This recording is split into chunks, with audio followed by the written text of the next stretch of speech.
like if I'm looking for an idea for a story or, I'd go through Lightroom. It's like my random access memory. I just, and I'll find some image which I never saw before. And so many of the images I had were of past relationships, friends, and, which, hey, look, half the population, women. And to me, at first, I thought that the images I made of women were so much better than the images I've made of men. Women, that's the thing about this book. Is like I'm looking saying, God, just women are better men than men are.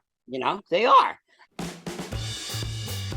Hey, welcome to episode 327 of the Beginner Photography Podcast, brought to you by CloudSpot, the easiest way to sell and deliver photos online. I'm your host, Raymond Hatfield, and today we are chatting with street photographer Gerard Exupery about the process of creating a photo book. Now, I had Gerard on the podcast last year after enjoying his book Subway, Photos from the New York Subway System from 1975 to 1985. I feel like I found in Gerard this a true artist, right? Somebody who I think perfectly balances being free and open to whatever comes his way, in the world, but is also able to logically put together a piece of work that is concise and free of fluff. So when I heard about his new book, Women Hold Up Half the Sky, I was very excited and happy to get my hands on it and see that he continued to refine his storytelling process. So today, that's what we're talking about. We're talking about the process of creating a photo book, from coming up with a topic to image selection, all the way to the printer. So there's so much for you to learn if you are thinking about doing something more with your photos than just posting them on social and then completely forgetting about them. So with that, let's go ahead and get on into today's podcast with Gerard Exupery. Gerard, your new book, right? Women Hold Up Half the Sky. First of all, I have it right here. I love it. It's big. It's huge. Tell me, when you first got started in photography, were you reading a lot of photo books? Is that how? I looked at a lot of photography magazines because so many years ago, I didn't have a camera, I didn't have a darkroom or anything like that, but I read every photography magazine. Used to go into a camera barn in New York City and buy a stack of old photo magazines for $1. And then I come back to Jersey and just go through those things over and over. And I had a better idea mentally to imagining, well, putting a film on a reel or calculating exposure or in my mind before I ever touched anything like that. But I always looked at pictures and different things that I would find interesting now. Like I really like George Tice, great landscape photographer. I saw one of his prints at the Museum of Modern Art, and I just kept standing there looking and thinking, how the hell do you get tones like that? It was just this beautiful thing. But yeah, always looking. Time Life, every Time Life book that ever came out, constantly.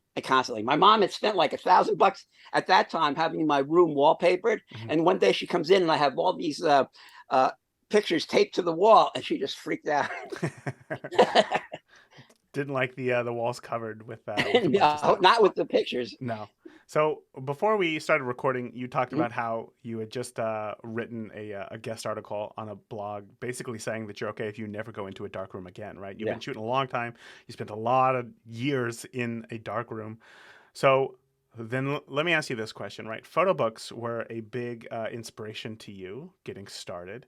The world has changed. We now live in a time where we have instant publication, right? With social media and blogs.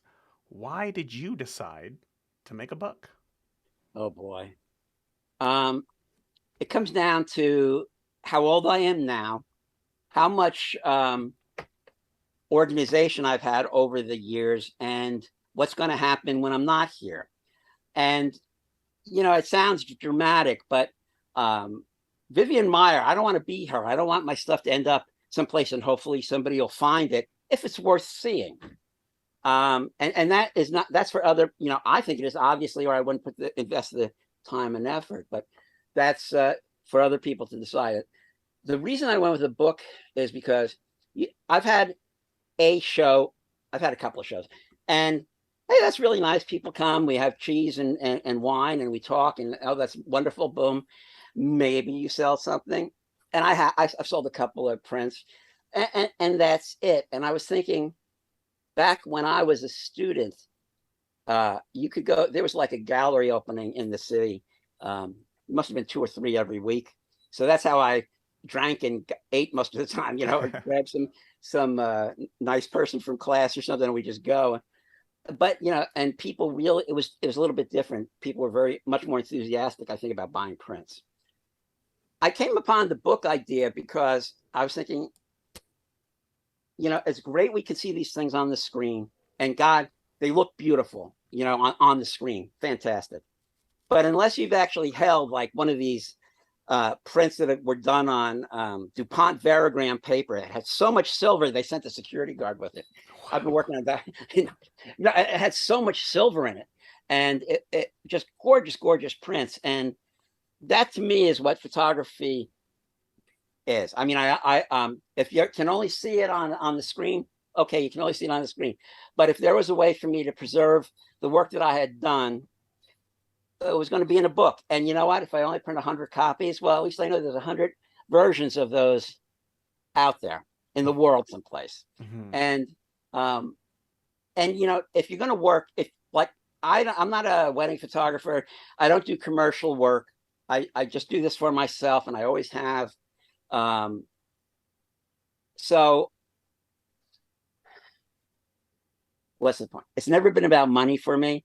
It's always been, it's a journey, it's like, and the things that I've learned over all these years about photography, myself and people I know, to see it in a book like that, just like, oh, well, how did you feel getting in the book? How did you feel getting it? I mean, it's like, it was different. Was this a special, or how many of those do you get a week? Yeah, well, I interviewed photographer Dan Milner several times, and Mhm. he has this really interesting idea where like he'll be in an airport somewhere and he'll see somebody on Instagram just scrolling, and it's that thumb scroll up, stop, and he'll watch them do this for like 15, 20 minutes, and then he'll go over and be like, "Excuse me, are you on Instagram?" And they'll say, "Yeah," and then he'll say, "Over the past 15 minutes, Mm. describe to me one photo that like really stood out to you." And people can't do it. They're like, oh Yeah. well, their mind is at a blank, right? And I think that we have sort of become conditioned to that a little bit, right? We see it, like we visibly see it, but we don't really look at it when it's on a computer. And I'm not sure why that is. I don't know if that's just me personally and how I interact with things digitally, but getting a book in the mail, especially ones as large as this, and being able to see it and like get close to it, I think it's so funny that oftentimes when we look at something on a screen, we try to get as close as we can. But of course, we see the pixels of the computer monitor itself. We try to enhance the grain so that we can get mad at it. But when you look at a print, there's none of that. You just Right. take it in for exactly what it is, and Right. because there's not 10 million of them in a row, you just look at it and you can really appreciate it. So it's a very different feeling. It's a very different feeling. So yes, I truly appreciate the book, and I love what it stands for. But trying to think of, especially for new photographers, trying to figure out. I think okay. So hold on. Let me try to Right. rephrase this here. When it comes to new photographers, this idea I think of having your own book kind of feels like I don't know if I'm ready for that. That seems Yeah. like the next step, you know. And you said this is your second book, correct? Yeah. So now you've gone through the process several times. Is this before we even go any further? Is this something that you have to have decades worth of experience like you do, or is this something that anybody can create a book these days? Hell no. You look at the Wright brothers. Hey, this thing looks like it's going to work, and one of them gets in it, and they've invented powered flight, or one of the people who invented powered. You're ready when you. I think you're ready when you think you have something worth saying. Mm-hmm. And I also think as a very young photographer, you have to balance out well what your ego is with what you're really showing, what you're saying. If anything, it could be non-objective fuzziness.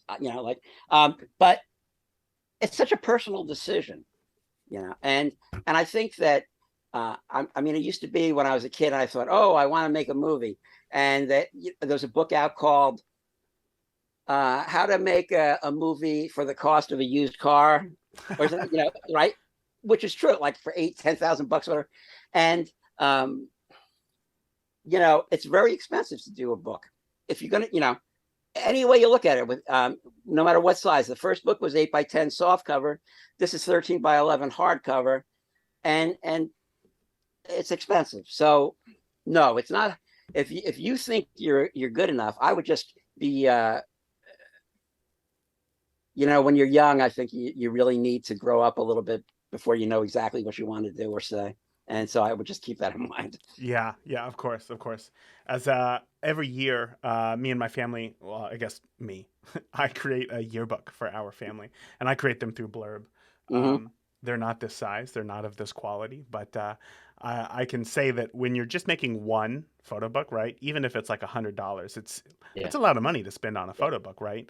But Mm-hmm. I think that if you do have that something to say, like what you're saying here, for me, the point of the photo books is documenting like our life as a family year by year, and to me that's worth $100. So like I'm gladly going to spend that Right. with that time and that effort. But I want to ask you a question, because in the book, right, not only is it a collection of a ton of beautiful images, but you also have these short essays, blurbs that you put in there of thoughts that you have throughout photography, your life, and your interaction with women, which of course we will get to, as the name of the book is called Women Hold Up Half the Sky. But in one of those first essays, you say, early on in photography, I realized that the camera isn't the most critical part of the process. And I know that beginners are thinking to themselves, well, then what is? So, Mm-hmm. what is? Me. You. Because it's like if you're doing a wedding, well, you know what you want to, how you want to show something. You want to make your client happy. They have an expectation. But I think when you're doing street photography at its very most basic form, it's me walking around town taking pictures when I should be doing something else. And it's documenting my life. And I would not be in this situation if it wasn't for my um, curiousness or fascination with the way someone looks or a place looks. So it's so that's how it's different, I think. Yeah, because nobody else is going to see what the stuff I see. My friend Mark, he wrote the introduction to the first book, and he said that, to paraphrase, that we would go to the same place, hang out, and take some pictures. And what I saw and what he saw, he said he never even saw that stuff. How the heck did I see it? It's because we're not the same people. Maybe we're going at different frame rates, or we're using a different algorithm or something. Or what we're able to pick up on in a certain situation. So I think that your life experience, how you get along with people, whether you smile enough, all that stuff works into it being you are the most important part of your image. Mm.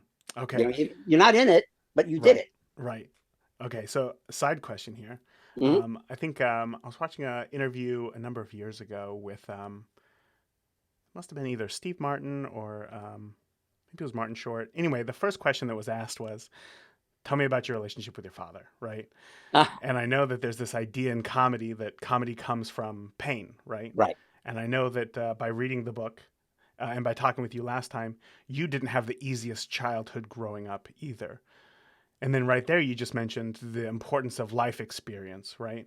Do you think that life experience has to be painful for you to be able to create something interesting and artistic, or can it come from anywhere, any life experience? You know, yeah, no, I don't think you have to suffer if you want to sing the blues. I think that That's a great phrase. I'm sure I heard that someplace.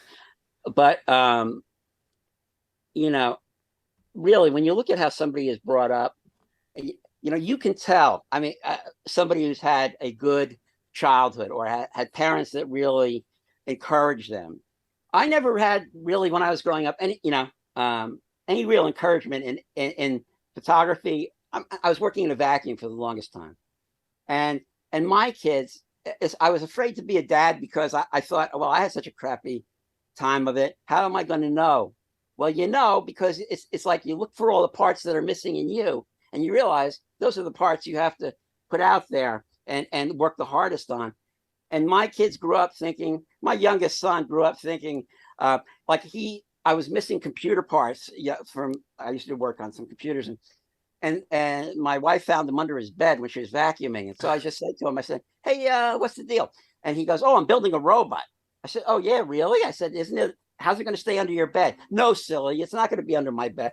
And he was always encouraged. He loved engineering from the time he was 4 years old. I mean, literally, he built a Lego submarine.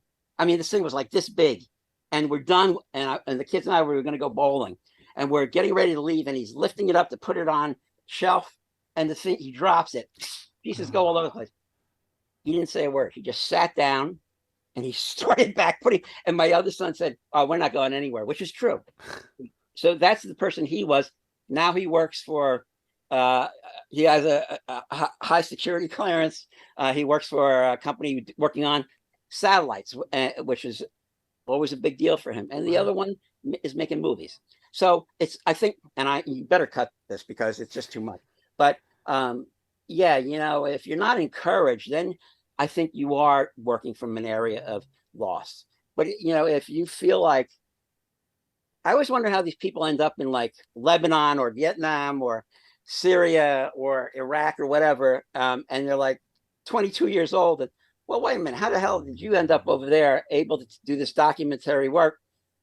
Most likely because they always knew that they could, rather than Mm. had to discover that they could. That's a huge difference right there, knowing that they could rather than discovering that they could. So, operating, or I guess having a childhood and upbringing in a place of, in that vacuum, like you were saying, right? Void of much, um, um, what am I trying to say here? Void of much, encouragement leads you to have to discover these things on your own. Whereas giving the encouragement, as you did to your children, starts them off in a different place, knowing that they can do it. They just Yeah. actually have to go out and do it themselves. That's There's an interesting. expression. There's a lot less Strom und Derm, which is German for stormy.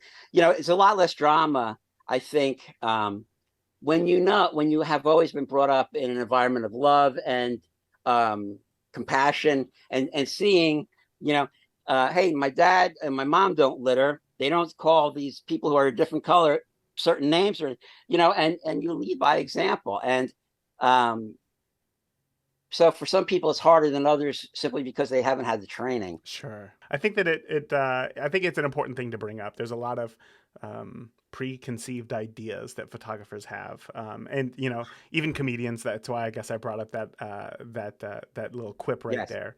I've Um, seen interviews with both of them together, uh-huh. and it's like very interesting. Their dynamic together, like you could tell they really are friends. Like Yes. they have a long, deep relationship. Yeah. It's the I think that to be able to work out issues that you've had going into adulthood by looking at your old pictures and thinking, "Oh, what was going on back then?" At least if you do the thing that I do, which is I document my life. And I can see, oh, yes, I remember I didn't go into this neighborhood because my old girlfriend lived there, and I never wanted to run into her and her boyfriend who beat the crap out of me, or whatever, and and that those things directly affect your photography, and what you're taking a picture of, and why you're there, and how you're there, and the time of day, and all that other stuff. So, um, I don't think of my childhood as being particularly uh, wasn't very happy, but man, it was exciting. So, That's one way of putting it. That's one way of putting it. may you live in the Japanese. There's a thing, and may you live in interesting times, or and which means basically be careful, because Yeah. interesting times usually. That's my cat. That's too funny. I got another question about Hmm? the book here, and I guess it's more of a what you had just said about one thing that you do is that you document your life. I look at other photographers One who I'm thinking of is also a past guest of the podcast. His name is Scott Strazzanti, and he's a photographer for the San Francisco Chronicle, right? Ah, And this guy has been doing nice. photo projects like his entire life, and he had a book called Common Ground where no man, you can go back to the episode if anybody's listening. They want to go back to that. The point is that when he creates a book or a photo project, he already knows the scope of it. He knows what the story is going to be. So he Hmm. knows what images have to be captured. In your book, Women Hold Up Half the Sky, there are images from decades, right? Spanning decades. So for you, as your process, you've already captured the images. Now you're going to create the story, create the narrative around that, or is that just a subject that you've always been shooting, and now is your chance to put all these things together? Does that question make sense? Yeah. Yes. Yes. And yes. There is how I've been taking pictures my entire life. Very interesting to see an image of somebody 40 years ago, and you remember why you're not friends with that person, or why you are, or why you married them, or why you have kids, whatever.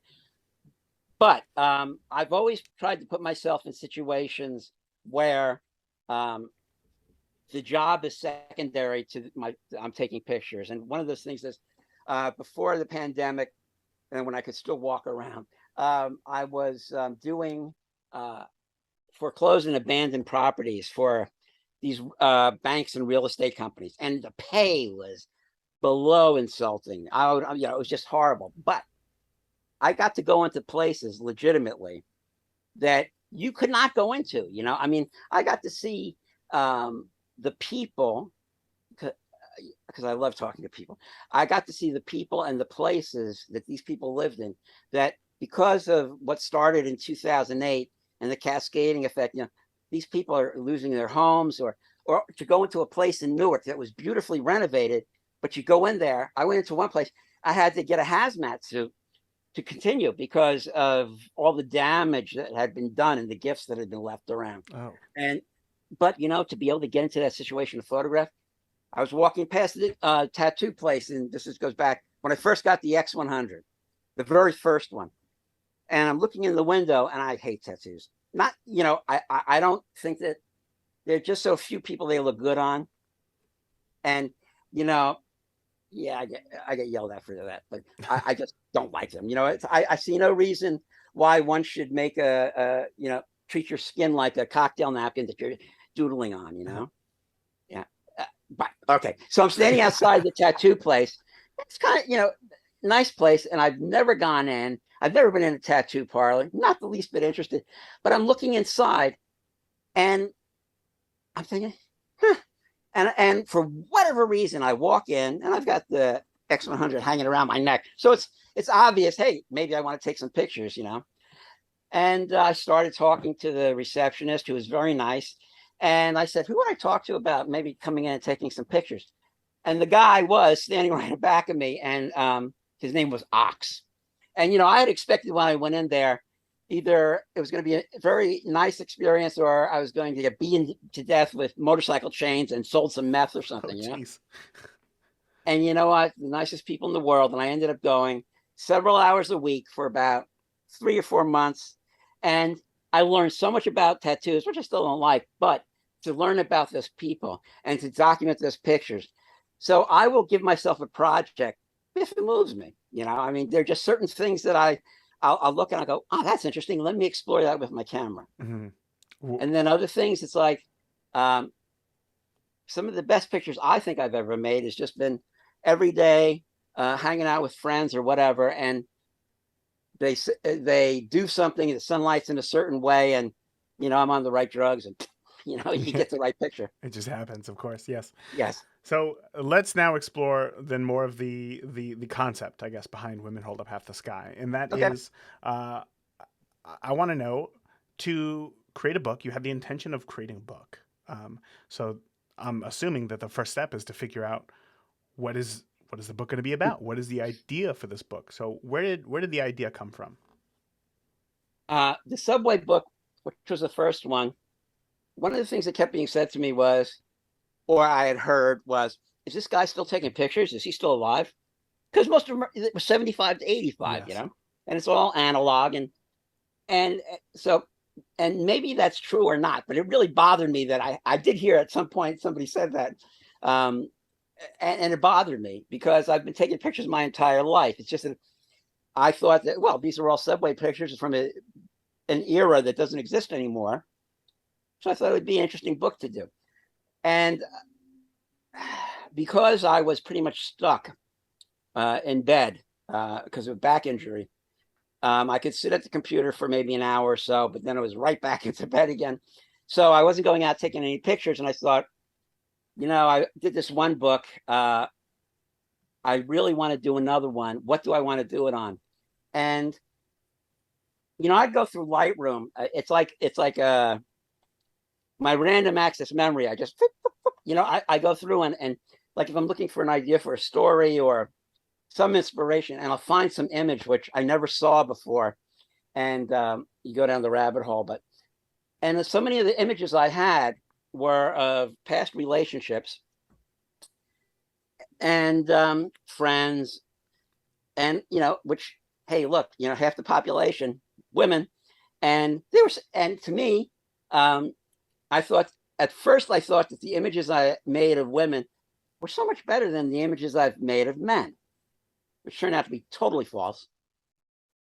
So yeah, so it was that first, and then I sat on that for several weeks, and until I was sitting looking at quotes about something, and I got the idea uh, um, to look for a quote about women, just for an inspiration. And that women hold up half the sky was from a speech Mao Zedong did in the late 50s about women being just as good as guys. And, the way I was brought up, yeah, they are, that they are just as good as guys, if not better. They can make a human being, Mm-hmm. I mean, so, and it started to coalesce like that. And this woman who I work with, she's a very good friend of mine. She is my ex sister-in-law, and we have just remained friends over the years. And I love her dearly. And she will just say, "So, are you going to get out of bed and you're going to work on this today?" Yeah. She said, "Did you work on it recently?" I go, "Yeah, oh yeah, I did 15 minutes yesterday." Then I get off the phone, and because I lied, I'd have to go sit down and do 15 minutes, right? And so I would send her like very often. It's like I had to do the book from the start. God, you got a lot of editing to do. You got to do the book from the start for me to the finish. I mean, I have to do it chronologically. And so I started putting together all the young, because I knew I had to do it age wise, but I wasn't going to do it year by how old I was. And so I just started assembling those together, and I would just send them off to her. And hey, should I do it like this? Should I do it like this? What do you think? And it's that exchange, somebody who you really trust their creativity, because by the time you're done working on the book, which was almost 2 years for this, I couldn't stand looking at it anymore. I mean, it was like I did not have any judgment left whatsoever. It's like, this one looks as good as this one, and you really have to walk away from it. So when I had my surgery, and that was like 5.5 weeks, I was totally gone. Um, and then to go back to it, my first thought was, oh, I'll never be able to finish this. I should just give all the money back. Why? Oh, because it was so daunting. And um, because there is this growth. There is this education that you get from looking at these pictures, which means so much to you. It's like if I was taking pictures of lamps or rock bands, to me, but like to look at a picture of somebody who's no longer with us, or somebody who meant so much to you, or this cat that I loved as a kid and disappeared one day, these emotions. It's a very emotional experience when I'm looking around in Lightroom. It always is, And there are just some times where I'll be looking at a photograph, and I'm thinking of one in particular where I remember we're sitting in a Blimpies, if people remember those, in New York, sandwich place. My girlfriend and my best friend at the time, and how I loved these people, and what a great relationship it was, and and what the conversation was about. Very, very short. And as I'm the great thing about Photoshop or digital is that I can do things that I could never do in the dark room. And I did spent years in the dark room.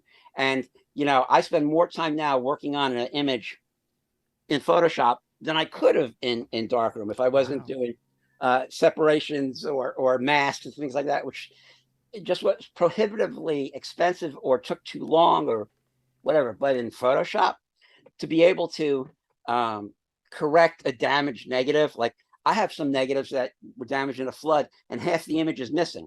But on another roll or on that roll further down there, that half isn't missing. So I've been able to combine the two. And you know, it's so I'm not a journalist, so it's not, who cares, right? But to be able to look at those two people who I love so dearly and I do not know anymore, um, the more I worked on it, the closer I felt like we were having a conversation again. Wow. That's really how I felt. Um, and to be able to just go over those things, you know, it's so easy. You got to come to terms with your past. You have to come to terms with who you are and the things that you've done, and especially, you know, I'm 67, and statistically speaking, you know, I will shuffle off this mortal coil sometime in the next 50 years, and um, you know, so you tend to look back a bit. The whammy is that, so yeah, you've got this wisdom, but you're old. You know, if you had this wisdom when you were 19 years old, man, you would have had a great life. But the reward is that wisdom and looking at the images and thinking about that. And now it makes me sound like I'm such an introvert. And, but no, I mean, I it makes me a lot more forgiving of other people, other people's mistakes, and allowed me to forgive my mom, you know, for some of the things that happened there. Um, and it explained to me why I've always been in relationships, you know. Mm. I mean, there it was, right there. And in Alcoholics Anonymous, they go, you make amends when you can, and if you can't, you do the best you can. And this book is kind of like the best I can. Yeah, you know, I was gonna say after going through the book, asking these questions about like the specific topic that you come up with, and going through the book, it definitely feels like a personal diary entry. Really, like the whole book, everything from the photos inside to the essays that you publish with the photos. It really feels like we are taking a deep dive into your brain and what was going on in those moments and what was happening. And so to create a book that is so personal rather than, you know, either educational or entertainment specifically, I guess, um, how do you come up with, or how do you break through that and decide that this book is going to be something that you're going to sell that feels very vulnerable? I mean, how many times did you think to yourself, I'm just going to scrap this whole project and get rid of it, versus, or I guess what gave you the motivation to continue to go forward with it? Hmm. Hmm.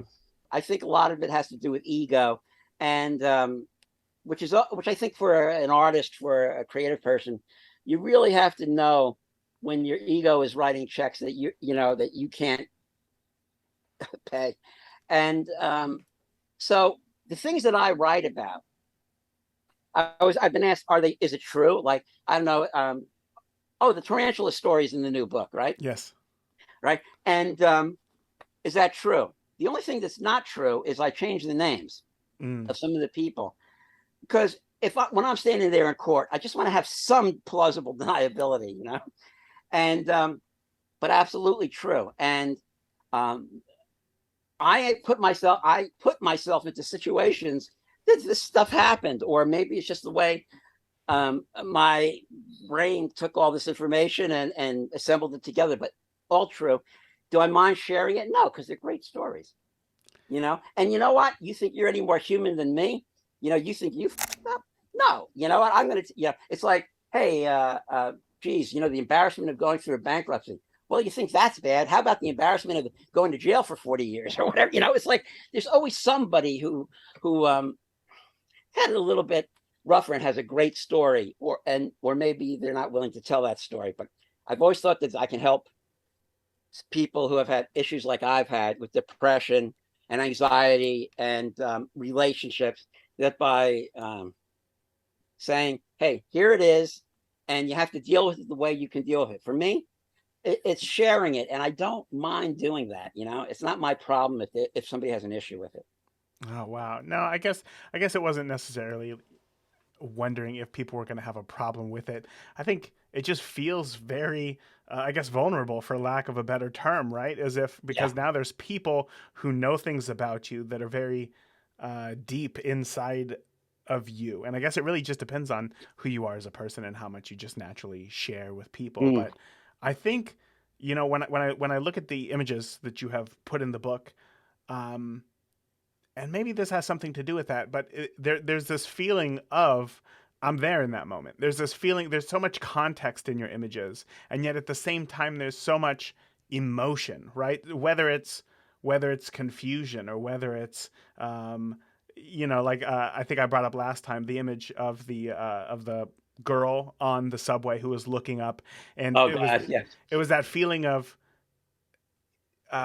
confusion, danger. There was just so many things going on, right? Like what's the potential of what's happening here? And I get that through your images, and maybe Mm. that's just how you see the world through, through that, how you share your stories. And I think that it's wonderful. Like I said, it's very enjoyable to look through the book. But let's dive a little bit deeper into the uh, um, book making process, right? Okay. So you go through coming up with a concept for the book. Right. We got it. Now you have to go through choosing those images, and you said that that was a very difficult process for you. Obviously, you have to relive some of those emotions. But now that we Sure. have these images, or I guess let me ask, did did you come up with like a folder of 100 plus images and then you went to start to build the book, or did you start building the book and continue to choose images as you went? Sometimes I'll just wake up in the middle of the night and I'll go sit down. I'll go, oh, this would be a nice cover, and then the next morning I keep it. And maybe 2 days later I look at the order of the images that I've put there so far. I go, okay, that's for now. That's locked down. Let's move on. So you know, I started out with 129,000 images. That's what I got. 129,000 images. Wow. So about 80% of them are duplicates, I'm sure, but and maybe 40 are really good pictures. But they to have to go through each and every one of those. It's interesting though. It's like so many of my pictures I'm on intimate terms with. I know them. Those are the ones that I think are good, and then they're the ones that you find when I'm going through negatives and I'm still scanning stuff from year one that I look at it and I go, wow, where the hell was this? This is fantastic. Um, or I see digitally that didn't mean a thing to me when I made the image, but now it does. So a lot of it is just looking through them. And I've started putting the little stars on, which I always thought was so ridiculous. But, or for instance, like the images of women, depending on their age, because that's how I was segmenting the book in Lightroom. All right, these are all red labeled, these are all blue labeled, these are all purple labeled. So I would know it's a tremendous organizational challenge. And for somebody with ADD, it's even more so, but it's worth it. It's like the feeling of when I was a kid, I used to say, when I had determined that I wasn't going to make money as a fashion photographer or anything like that, I used to put the roll of film in my pocket once I took it out of the camera and go, yeah, I'm going to process this. And maybe when I'm an old man, I'll deal with it. And, I've thought this for quite some time that, yeah, hey, you know what? I am an old man. And I have all this stuff that has never been organized or cataloged or shown. And, this was the time I had set aside in my life for it. So here we are. Wow, that is so cool. Do you think that's possible to do in today's digital age? Sure. Why not? I mean, how would that look like? You just import them into Lightroom and you just walk away? Mm, yeah, I mean, I have done that. um, yeah, I don't think that it depends on the. I guess. Do you I mean, know who Eric Kim is? yeah, So he's a street photographer, right? yes, yes. And so lately, I've been like reading a lot of his newsletters. I've been subscribed for a long time, and reading them more lately. And he's been getting deeper and deeper into this idea of, being as fast and being as efficient as possible. And one of his ideas is that you just load your photos right onto your computer or whatever. And the idea is that like once you've taken the photos, put them on your computer, and then just get back out to shoot or whatever. And this, Hmm. you just look and you see 3 or 4 photos that you like. Cool, I'll do whatever I want with those, whether it's publish them on his blog or whatever. But then after that, I'm probably not going to look at these photos. Like, I'm just going to go back out and just keep shooting as much as humanly Right. possible. And I think that that's so interesting because it's different from what most people do today. They spend, 20, 30 minutes out shooting, and then they'll spend 2 or 3 hours in front of the computer, either editing them or looking at them or like, trying to fix these images. Um, when it comes to creating a book, as you said, it took years to Yeah. produce, right? After going through everything from creating the concept, choosing the images, creating the layout, like to finally getting that book, what was what either took the most amount of time or what was the most unexpected part of the whole process for you when you finally received the book? What was it that brought it all together? Well, I think Blurb is a great company in what they do, and the quality is very high, but it is expensive. And you know what? 20% of the books that I got all had damage, all were printed incorrectly, had voids on the pages and stuff. And I was very surprised. Um, that really took me, I'm not a hard ass or anything, but I've been in business, and it's like the fella, the rep says, he was a nice guy, but he says to me, he says, "Oh, so do you want me to replace these?" I said, "If I bought them singly, they were 146 bucks each. Yeah, I sure as hell want you to replace those 20, you know?" Wow.